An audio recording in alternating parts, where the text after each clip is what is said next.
Assalamualaikum warahmatullahi wabarakatuh. Halo, jumpa lagi bersama saya Bahtiar Movie dalam channel 1000 Jalan.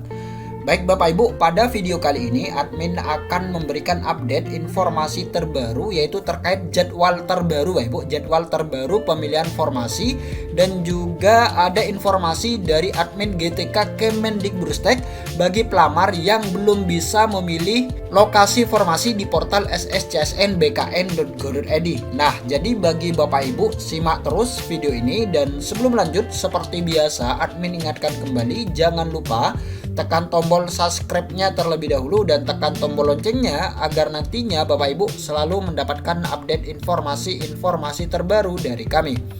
Baik Bapak Ibu, kita langsung saja. Nah, jika Bapak Ibu mengecek di website guru-p3k.kemendikbud.go.id, di sini sudah rilis Bapak Ibu, sudah rilis jadwal terbaru yang diumumkan oleh admin guru-p3k.kemendikbud.go.id. Nah, ini dia Bapak Ibu, ini dia pemilihan formasi pelamar umum. Ini dibuka mulai tanggal 18. Nah, jadi mulai hari ini pelamar umum bisa memilih formasi. Ini sampai dengan tanggal 22 Desember 2022. Nah, jadi perlu diperhatikan bagi Bapak Ibu pelamar umum, jadi batasnya sampai tanggal 22 Desember. Jadi Bapak Ibu sebelum 22 Desember ataupun 22 Desember sebelum jam 23.59 Bapak Ibu sudah mengklik resume pendaftaran ataupun sudah mengakhiri pendaftaran dari awal sampai dengan terakhir. Jadi seperti itu. Nah, kemudian di sini sudah rilis juga progres Bapak Ibu, progres terkait pendaftaran ataupun pemilihan formasi bagi pelamar umum. Nah, jadi untuk pengolahan hasil penilaian kesesuaian ini sudah Bapak Ibu, sudah rampung, dan sekarang ini adalah pemilihan formasi pelamar umum. Jadi mulai saat ini Bapak Ibu silahkan cek di website akun SSCSN masing-masing pelamar. Kemudian setelah Bapak Ibu memilih formasi di pelamar umum, selanjutnya pengumuman seleksi Bapak Ibu, pengumuman seleksi pelamar umum, dan selanjutnya Bapak Ibu akan melaksanakan pelaksanaan seleksi kompetensi. Nah, ini dia Bapak Ibu, ini pengumuman terbaru di website guru-p3k.kemendikbud.go.id. Kemudian ada beberapa pelamar yang ketika login di portal sscsnbkn.go.id dan ketika memilih formasi, ini ada beberapa pelamar yang mengalami kendala Bapak Ibu. Kendalanya yaitu ketika memilih jabatan, pelamar ini bisa memilih jabatan, namun ketika memilih lokasi formasi ini tidak bisa Bapak Ibu, tidak bisa memilih lokasi formasi di portal sscsnbkn.go.id. Nah, di sini ada jawaban dari admin GTK Kemendikbudristek Bapak Ibu. Kita lihat di sini. Nah, ini dia Bapak Ibu, ini adalah contoh pelamar yang tidak bisa memilih lokasi formasi di portal sscsnbkn.go.id. Nah, ini dia Bapak Ibu. Ini contoh pelamar yang belum bisa memilih lokasi kerja ataupun lokasi formasi. Nah, jadi ketika pelamar memilih pendidikan ini sudah bisa. Kemudian ketika memilih jabatan ini juga bisa Bapak Ibu, sudah bisa memilih jabatan. Namun ketika memilih lokasi formasi, pelamar ini masih belum bisa Bapak Ibu, masih belum bisa memilih lokasi kerja ataupun lokasi formasi. Kemudian di sini juga ada pelamar yang kedua Bapak Ibu, pelamar berikutnya yang juga belum bisa memilih lokasi formasi. Nah, ketika memilih pendidikan ini bisa Bapak Ibu, dan ketika memilih jabatan juga bisa. Namun ketika memilih lokasi formasi ataupun lokasi kerja ini masih belum bisa dilakukan.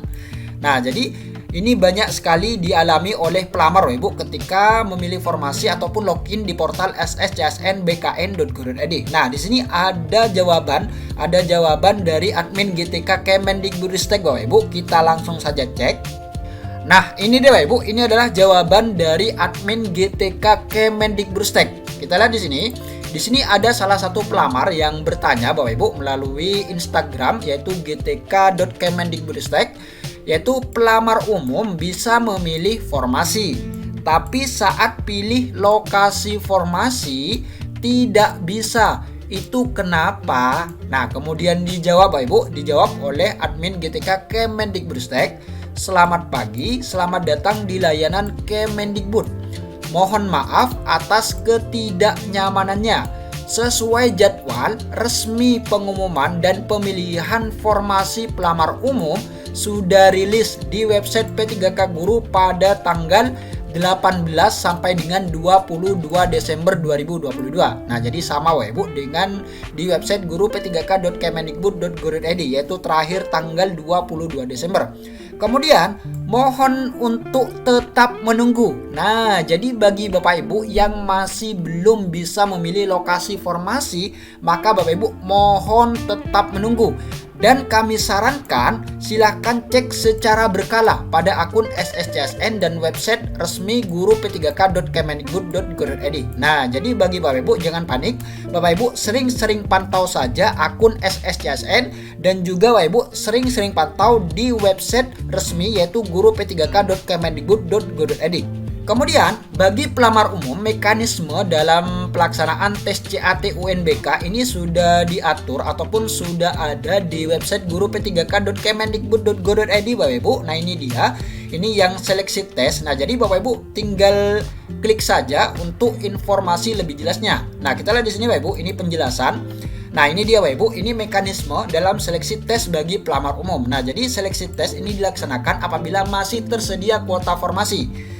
Kemudian seleksi tes dilakukan menggunakan CAT. Nah, ini dia tipe konten ataupun soal-soal yang nantinya akan diujukan di tes CAT UNBK, yaitu ada kompetensi teknis, manajerial, sosiokultural, dan wawancara. Nah, jadi semuanya ini total butir soal ini kurang lebih 140 sampai dengan 160 butir soal dan waktunya ini sekitar 170 menit. Jadi untuk yang kompetensi teknis ini bobotnya 60% Bapak Ibu. Ini untuk kompetensi teknis lebih besar yaitu 60% dan manajerial, sosiokultural dan wawancara ini 40%. Jadi lebih rendah. Kemudian kita lihat alur seleksinya Bapak Ibu. Alur seleksi untuk pelamar umum. Nah, ini Bapak Ibu, ini sudah diumumkan. Bapak Ibu tinggal cek saja di website guru p3k.kemendikbud.go.id. Jadi untuk pelamar umum, nah jadi Bapak Ibu sudah melakukan pendaftaran ini di portal sscsnbkn.go.id. Nah, jadi saat ini sampai dengan tanggal 22 Bapak Ibu akan melakukan pemilihan formasi. Nah, jadi saat ini sedang pemilihan formasi. Jadi Bapak Ibu silakan cek di akun SSCSN masing-masing. Karena di sana nantinya akan ada pemilihan formasi Bapak Ibu, yaitu terkait jabatan, lokasi formasi dan lain sebagainya. Nah, selanjutnya setelah tanggal 22 berakhir pemilihan formasi untuk pelamar umum, selanjutnya akan dilaksanakan seleksi administrasi. Kemudian setelah seleksi administrasi ada sanggah administrasi Bapak Ibu. Jadi bagi pelamar yang dinyatakan tidak lolos, maka Bapak Ibu silakan menunjukkan sanggah. Kemudian pengumuman seleksi administrasi. Nah, jadi nantinya akan diumumkan. Kemudian bagi Bapak Ibu yang sudah dinyatakan lolos seleksi administrasi, maka Bapak Ibu akan melaksanakan tes CAT UNBK. Nah, ini dia seleksi kompetensi. Ini seleksinya seperti yang admin sudah jelaskan tadi. Ini tepat kontennya adalah kompetensi teknis, manajerial, sosiokultural, dan wawancara. Dan ini ada nilai ambang batas ataupun passing grade yang harus dicapai oleh masing-masing pelamar. Nah, setelah Bapak Ibu melaksanakan tes CAT UNBK, selanjutnya ada sanggah kompetensi. Kemudian yaitu pengumuman seleksi kompetensi dan yang terakhir adalah guru lulus sesuai formasi yang dipilih. Nah, jadi nantinya Bapak Ibu jika memenuhi nilai ambang batas dan memiliki peringkat terbaik dari para pesaingnya, maka Bapak Ibu nantinya akan dinyatakan lulus menjadi ASN P3K sesuai dengan formasi yang dipilih. Nah, jadi seperti itu Bapak Ibu untuk mekanisme seleksi P3K guru khususnya untuk pelamar umum. Semoga video ini bermanfaat. Wassalamualaikum warahmatullahi wabarakatuh.